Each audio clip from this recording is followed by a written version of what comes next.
السلام عليكم وكل أمة محمد صلى الله عليه وسلم. بسم الله الرحمن الرحیم. به نام الله بخشاینده مهربان. اذا الشمس كورت هنگامی که خورشید در هم پیچیده شود و اذا النجوم انکدرت و هنگامی که ستارگان بینور شوند و اذا الجبال سیرت و هنگامی که کوه‌ها به حرکت درآیند و اذا العشار عطلت و هنگامی که ماده شتران باردار رها شوند و اذا الوحوش حشرت و هنگامی که جانوران وحشی گرد آورده شوند و اذا البحار سجرت و هنگامی که دریاها جوشان و برافروخته شوند و اذا النفوس زوجت و هنگامی که روح‌ها با تنها قرین شوند و اذا الموءودة سئلت و هنگامی که از دختر زنده به گور شده پرسیده شود بأي ذنب قتلت به کدامین گناه کشته شدند و اذا الصحف نشرت و هنگامی که نامه‌های اعمال گشوده شوند و اذا السماء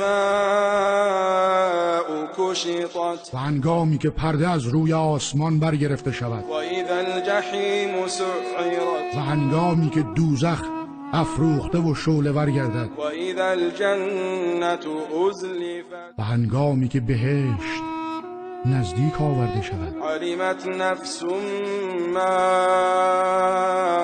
احضرت در آن هنگام هر کس خواهد دانست چه چیزی را برای آخرت خود حاضر و آماده کرده است. فلا اقسم بالخنس پس سوگند به ستارگانی که باز می‌گردند، الجوار الکنس شتابان حرکت می‌کنند و از نظر پنهان می‌شوند. واللیل اذا عسعس والصبح اذا تنفس و سوگند به شب هنگامی که تاریکیش کاسته شود و پشت کند و سوگند به صبح هنگامی که بدمد. انه لقول رسول کریم بیگمان این قرآن سخن فرستاده بزرگوار جبرئیل است ذی قوة عند ذی العرش مکین که مقتدر و نیرومند است و نزد الله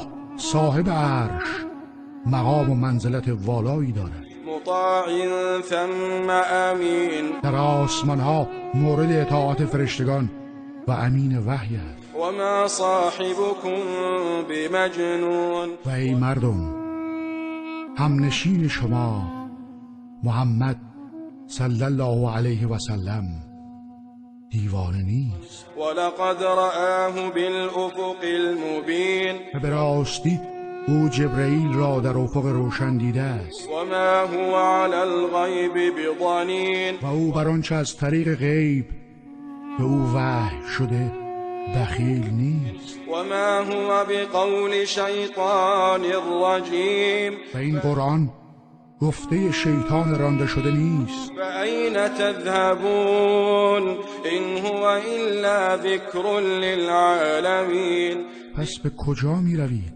این قرآن چیزی جز پند و اندرز برای جهانیان نیست. لمن شاء منکم ان یستقیم برای کسی از شما که بخواهد راه راست در پیش گیرد. و ما تشاءون الا ان یشاء الله رب العالمین و شما نمیخواهید مگر آنکه پروردگار جهانیان بخواهد.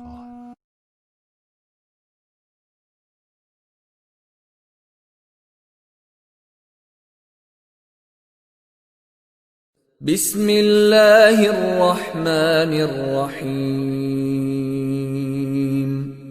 قل هو الله احد الله الصمد لم يلد ولم يولد ولم يكن له كفوا احد